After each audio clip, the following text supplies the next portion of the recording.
उई उई उई उई। तो रात मुझे एक भाई सपना आता है। सपने में क्या हो रहा था कि बहुत सारे मेरे सब्सक्राइबर एक बड़े से मॉन्स्टर के साथ लड़ रहे थे। वो बहुत कोशिश कर रहे थे उसको मारने की, पर उनसे कुछ भी नहीं होता। पर तभी वहां मैं मतलब स्पूफू द ग्रेट आ जाता है। क्या हो रहा है? फिर मैंने फात मारा और फिर भाई मैं हवा में उड़कर उस मॉन्स्टर के पंच देता हूँ।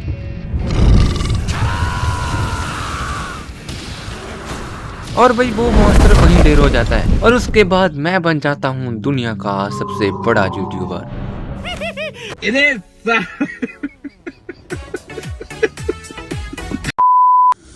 तो आगे फिर से अपना बचपन बर्बाद करवाने। तो इतनी भाई तुम्हें कहानी सुनकर पता चल गया होगा मैं किस कार्टून की बात करने वाला हूँ। डिस्कवरी किड्स पर आने वाली एक टोली जिसमें स्कूल लाइफ थी बुद्ध बद्री की तरह, पर इस स्कूल लाइफ ने वही एंटरटेनमेंट की डेफिनेशन ही बदल डाली। तो हाँ भाई, हम बात करने वाले हैं फुकरे बॉयज की। तो पहले वीडियो क्यों आ रही है इस पे, वो मैं एंड में बात करने वाला हूँ सभी। बाकी पहले वीडियो शुरू करते हैं। तो काफी बंदों को पता होगा कि ये भाई फुकरे मूवी से इंस्पायर थे कार्टून। तो पहले हम फुकरे मूवीज और फुकरे बॉयज की स्टोरी जानेंगे, उसके बाद जानेंगे भी फुकरे बॉयज कार्टून की कुछ ऐसी डार्क थ्योरीज जो लिटरली तुम्हें पागल कर देंगी। बाकी पहले भाई फुकरे बॉयज मूवी की बात कर लेते हैं। तो फुकरे मूवीज की थोड़ी सी स्टोरी जानते हैं। तो कहानी है दिल्ली के एक 4 लड़कों की, हनी, चूचा, लाली और जाफर। जो जहाँ हनी और भाई चूचा है वो स्कूल के बैक बेंचर होते हैं, जो बोर्ड एग्जाम में फेल होने से बचने के लिए पेपर लीक करवाने की भाई वो कुछ साजिश कर रहे होते हैं। जो जहाँ जाफर है वो एक स्ट्रगलिंग भाई म्यूजिशियन होता है, और जो लाली होता है वो अपने भाई बाप के बिजनेस को संभालने की कोशिश कर रहा होता है। लेकिन जहाँ एक ट्विस्ट आ जाता है भाई, इनके पास पैसे की कमी हो जाती है, तो इनको भाई अब पैसे की जरूरत होती है। लेकिन तब एंट्री हो जाती है भाई चूचा की। भाई लिटरली ये बंदा ऐसे अपने सपने बताता था जिसको भी हनी डिकोड कर देता था। मतलब सीधी सी बात, हनी ने एक फॉर्मूला निकाल रखा था। चूचा क्या करता था कि रात को सपना देखता था, सुबह वही वो हनी को सुना देता था, और फिर जो वही हनी होता है वो सब वही सपने से एक लॉटरी नंबर निकालता है, और भी लॉटरी निकल भी आती थी। लेकिन भाई ज्यादा पैसों के लालच में ये दिल्ली की सबसे खतरनाक लेडी डॉन के पास चले जाते हैं भाई, भोली पंजाबन। उससे भी पैसे उधार ले लेते हैं, लेकिन भाई लॉटरी निकलने के बजाय ये सब मुसीबत में फंस जाते हैं क्योंकि इनका प्लान फ्लॉप हो जाता है। तो भाई जो पूरी मूवी है वो इनकी फुकरापंती और भोली से बचने के सर्कस पर ही बेस्ड है। तो भाई फिर क्या हुआ, फुकरे मूवीज पे एक भाई एनिमेटेड शो निकाल दिया गया, फुकरे बॉयज। लेकिन भाई जो कार्टून की स्टोरी है वो मूवी की स्टोरी से टोटली डिफरेंट है, क्योंकि वही जो कार्टून है बच्चों के लिए बनाने से तो स्टोरी को अलग करना ही पड़ेगा। पर इसके कैरेक्टर मिलते जुलते हैं फुकरे मूवीज से थोड़े बहुत। जैसे कि हनी कैरेक्टर ले लो, पुलकित भाई सम्राट का वो इंस्पिरेशन है। जो चूचा है भाई वो वरुण शर्मा का कैरेक्टर है। फिर आ जाता है बिलाली जो मनजोत सिंह से इंस्पायर है। फिर आ जाता है जाफर जो अली फाजल से इंस्पायर है। फिर आ जाती है भोली पंजाबन, इसका कैरेक्टर हो जाता है भाई रीचा चड्डा से इंस्पायर। फिर आ जाते हैं पंडित जी, पनका त्रिपति भाई। तो तुमने मूवी की स्टोरी तो जान ली, अब जानते हैं भाई इसके कार्टून की स्टोरी। तो इसको शॉर्ट में बता देता हूँ मैं कि हर एपिसोड में एक ही पैटर्न फॉलो होता है, जैसे कि हर कार्टून में होता है। तो चूचा एक अजीब सा सपना देखता है, हनी उस सपने को भाई डिकोड करके एक मास्टर प्लान बना लेता है। प्लान इम्प्लीमेंट करते वक्त भाई सब कुछ उल्टा पुल्टा हो जाता है।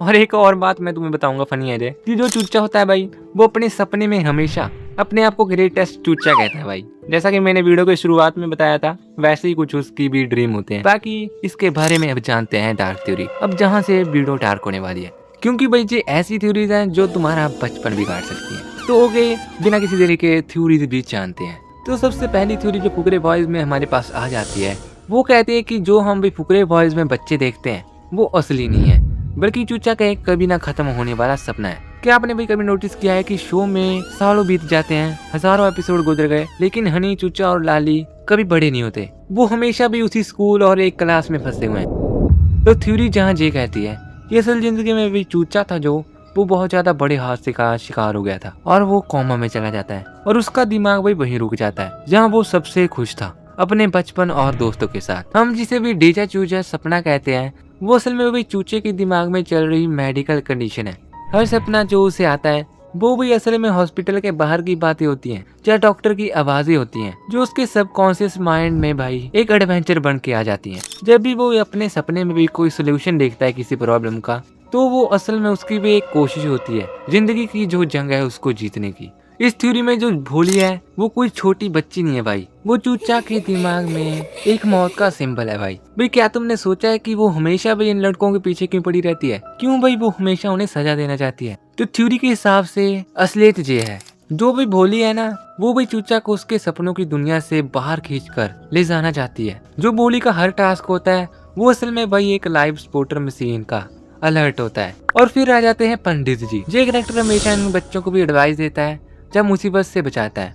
लेकिन डार्क थ्योरी के मुताबिक पंडित जी वो डॉक्टर हैं जो चूचा को कोमा से बाहर निकालने की कोशिश कर रहे हैं। इसलिए वो कार्टून में भाई थोड़े अलग जा ज्ञानी टाइप लगते हैं, क्योंकि भाई वो बाहर की दुनिया से कनेक्ट करने का सबसे आसान तरीका है। सोच के देखो भाई, अगर ये थ्योरी सच हो जाए और एक दिन भाई चूचा कोमा से उठ जाए तो क्या भाई हनी और लाली गायब हो जाएंगे? शायद भी इस थ्योरी के हिसाब से तो हाँ, क्योंकि जो भी लाली और हनी है वो उसके दिमाग की इमेजिनेशन है, क्योंकि जो उसके असली जिंदगी में असली दोस्त थे वो उसको कब के छोड़ के चले गए। अब जानते हैं दूसरी थ्योरी। तो भाई तुम्हें कैसा लगेगा अगर मैं तुम्हें कहूँ कि चूचा की जो फुकरापंती के पीछे एक गहरा राज भी हो सकता है? तो इस थ्योरी के मुताबिक फुकरा बॉस की दुनिया असल में एक असली यूनिवर्स में भी नहीं है, बल्कि एक कंप्यूटर सिमुलेशन है जो करप्ट हो चुकी है भाई। ये भाई जो तीनों बच्चे हैं ये सिमुलेशन के ग्लिच हैं। तो इस थ्योरी को जो बातें सच करती हैं वो ये है कि चूचा को जो आने वाले सपने हैं वो कोई सुपर पावर नहीं है, जैसा कि हमें कार्टून में दिखाया जाता है कि उसको सपना आता है,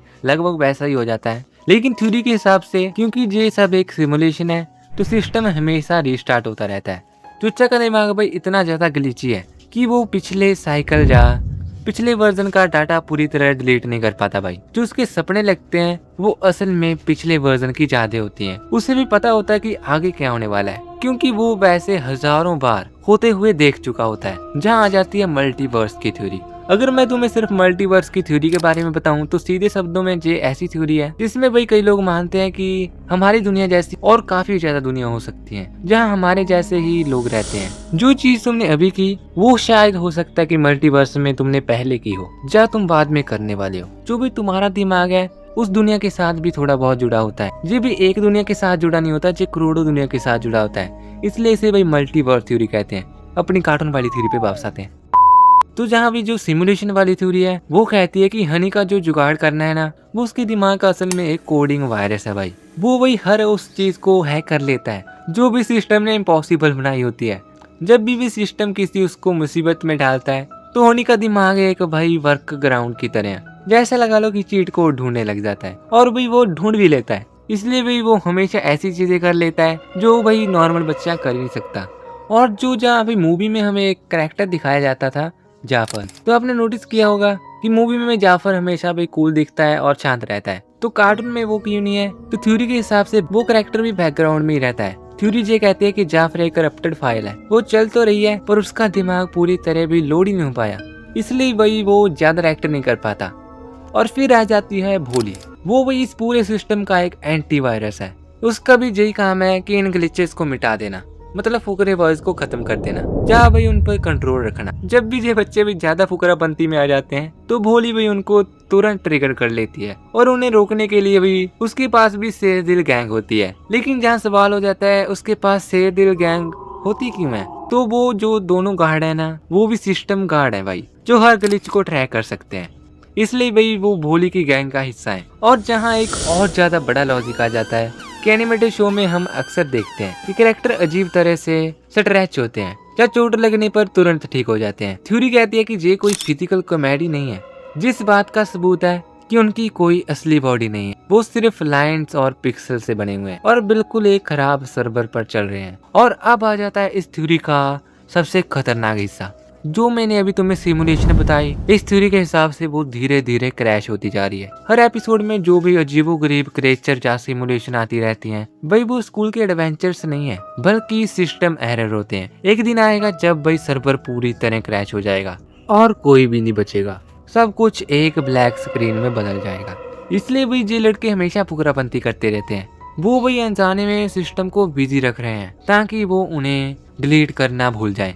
तो नाउ इस थ्योरी में हम जानने वाले हैं भी पंडित जी का असली मकसद। तो जी अगली वाली थ्योरी है जो कहती है कि पंडित जी कोई मामूली स्कूल स्टाफ या गार्ड नहीं होते, बल्कि वो एक टाइम ट्रेवलर है जो खास मिशन पर भाई फ्यूचर से आया हुआ है। जब भी चूचा कोई सपना देखता है और जब वो अपने सपने को दूसरों को बताता है तो बाकी जो सब लोग हैं वो उसको पागल समझने लग जाते हैं। लेकिन जो पंडित जी हैं वो हमेशा उसे ध्यान से सुनते हैं भाई। थ्योरी ये कहती है कि फ्यूचर में भाई चूचा की जो सपने देखने की शक्ति है ना, वो दुनिया को किसी बड़ी तबाही से बचाने वाली है। इसलिए भी पंडित जी ये काम कर रहे हैं ताकि भाई वो चूचा को बचपन में ही ट्रेन कर सके, ताकि भाई चूचा को वो सिखा सके कि अपनी पावर को भाई सही तरीके से कैसे कंट्रोल करना है, जो उनका सही इस्तेमाल कैसे करना है। और हमने ये भी देखा है कि पंडित जी अक्सर भाई इन लड़कों को हमेशा अजीबोगरीब सिचुएशन में फंसा के चले जाते हैं, जहाँ उन्हें भोली से भाई पिटवा देते हैं। तो जहाँ थ्योरी कहती है ये कोई सजा नहीं है बल्कि ये एक ट्रेनिंग ड्रिल है। वो चाहते हैं कि हनी अपना दिमाग चलाना सीख जाए और लाली डर का सामना कर सके, और जो चूचा है वो अपने सपनों की रियलिटी से भी कनेक्ट कर पाए। तो जहाँ बात ऐसी आ जाती है थ्योरी के हिसाब से कि पंडित जी जानते हैं कि आगे चलकर भी इन सब ने दुनिया को बचाना है बहुत ज्यादा बड़े खतरे से। मैं लिटरली जो मैंने तुम्हें वीडियो के स्टार्टिंग में स्टोरी सुनाई थी अपनी वाली, बिल्कुल वही बात होगी, मैंने बचा लिया दुनिया को। तो पंडित जी के पास भाई हर वो पुरानी चीज का रिकॉर्ड होता है और भाई उन्हें हर आने वाली मुसीबत का थोड़ा सा अंदाजा पहले ही लग जाता है। भाई तुम्हें वो उनका आइकॉनिक डायलॉग तो याद ही होगा, बेटे हमने दुनिया देखी है। तो भाई इसका असली मतलब यही है कि उन्होंने भविष्य देखा हुआ है। वो वहां से आए हैं जहाँ ये बच्चे भाई बड़े होकर लेजेंड बनने वाले हैं। और हमने ये भी देखा है कि भोली हमेशा इन बच्चों को भाई तंग करती रहती है, लेकिन पंडित जी उसे कभी जेल भिजवाने या स्कूल से निकलवाने की बात नहीं करते। तो ऐसा क्यों है? तो जहाँ थ्योरी कहती है कि भोली भी इस मिशन का एक हिस्सा है भाई। पंडित जी ने भोली को हायर किया हुआ है भाई, ताकि भाई वो इन लड़कों के लिए ऑब्स्टेकल बना सके, जैसा लगा लो कि एक मुश्किल रास्ता बना सके। तो पंडित जी की सोच ऐसी है भाई बिना दुश्मन को हराए एक हीरो कभी हीरो बन ही नहीं सकता। मतलब क्या ही मैंने लाइन बोली है, वाह वाह, इसके लिए एक लाइक कर दो। तो अब आ जाते हैं पंडित जी की थ्योरी का सबसे बड़ा धमाका भाई। तो थ्योरी यही कहती है कि पंडित जी भी खुद एक पुराने फुकरे थे।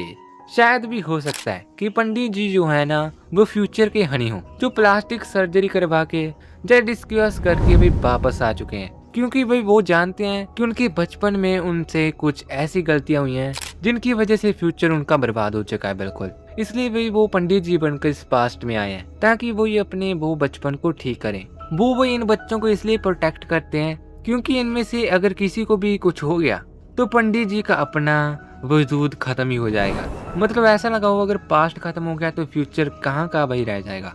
अब इस थ्योरी को भी सच मानने वाले कुछ ऐसे राज भी आ जाते हैं, जैसे कि शो में हमने पंडित जी को हमेशा वही वक्त पर सही जगह पे मौजूद होते हुए देखा है भाई। जैसे भी उनको पहले से पता हो कि एक्सीडेंट कहाँ होने वाला है, वो वहाँ पर भाई पहले ही पहुँच जाते हैं। और भाई वो कभी बुढ़े नहीं होते और ना ही उनकी भाई कभी एनर्जी कम होती है। तो जो ये थ्योरी है वो यही कहती है कि पंडित जी स्कूल के रखवाले नहीं है बल्कि वक्त के रखवाले हैं। वो भाई फुकरे बॉयज को इसलिए बिगड़ने देते हैं ताकि वो टूट कर ही मजबूत बन सके। बाकी तुम ही बताओ भाई, पंडित जी के इन सफेद बालों के पीछे तुम्हें लगता है क्या कोई भी इतना बड़ा राज हो सकता है? तो अब आ जाती है भाई इस वीडियो की सबसे ज्यादा डार्क थ्योरी। तो ये थ्योरी सबसे खतरनाक इसलिए है क्योंकि ये भाई हीरो से ध्यान हटा देती है, मतलब चूचा लाली या हनी से। ये उन लोगों से बिल्कुल ध्यान हटाकर भाई उन लोगों पर चली जाती है जो हमेशा बैकग्राउंड में रहते हैं, भोली के शेर दिल बॉडीगार्ड। तो हम भी भोली के बॉडीगार्ड है ना, जो उनको हमेशा साइड की समझते हैं, मतलब इतना उन पर ध्यान नहीं देते। लेकिन ये थ्योरी तुम्हें उन पर ध्यान देने के लिए मजबूर कर देगी। ये थ्योरी भाई उनको एक बिल्कुल अलग ही रूप में दिखाती है। तो ठीक है, अब थ्योरी जानते हैं, इतना वेट नहीं कराता तुम्हें। तो ये थ्योरी कहती है कि जो भोली के पीछे बॉडीगार्ड खड़े होते हैं वो भाई कोई मामूली गुंडे नहीं होते, वो असल में भाई पुराने फुकरे हैं जो अपने मिशन में फेल हो गए थे।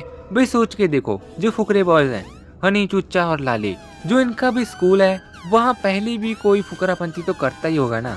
जैसे भी हर स्कूल में कोई ना कोई ऐसा होता है जो अपनी फुकरापंती झाड़ता रहता है, वैसे ही हर टाइम के साथ बदलते जाएंगे।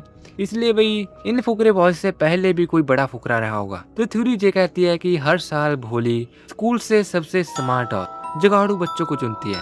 जो बच्चे भी उसके टास्क में फेल हो जाते हैं या उसका कर्ज नहीं चुका पाते, भोली भाई उनकी आइडेंटिटी छीन लेती है और भाई वो उनको अपनी शेर दिल गैंग का एक हिस्सा बना लेती है, जहाँ भाई वो अपनी आवाज और अपना चेहरा खो देते हैं और सिर्फ एक बॉडीगार्ड बन के रह जाते हैं। और आपने ये भी नोटिस किया होगा कि ये बॉडीगार्ड कभी बात करते नहीं है, सिर्फ इशारे करते हैं जहाँ भी भोली का हुक्म मानते हैं। तो डार्क थ्योरी के मुताबिक भोली ने भी उन पर एक ऐसा हाइपोनोटिक स्पेल या साइकोलॉजिकल दबाव में भी रखा हुआ है कि वो अपनी पुरानी जिंदगी बिल्कुल भूल चुके हैं, कि वो इतने बड़े फुकरे थे, वो सिर्फ भाई मसल बनकर रह चुके हैं अभी, क्योंकि भाई अब उनका दिमाग और उनका सपना भोली ने बिल्कुल चूर चूर कर दिया है।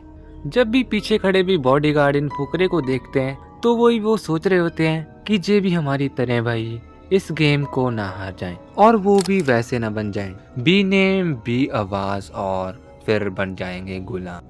और अगर तुम्हें लगता है भी कि भोली को पैसा चाहिए तो ऐसी बात नहीं है। भोली को पैसा नहीं चाहिए बल्कि उसे चाहिए कंट्रोल। वो वही बच्चों की मासूमियत और उनकी दोस्ती को कलेक्ट करती है। उसके बॉडीगार्ड की जो गिनती अभी शो में बढ़ती रहती है, क्योंकि वो हर उस बच्चे को अपना गुलाम बना लेती है जो सिस्टम के खिलाफ जाने की कोशिश करता है।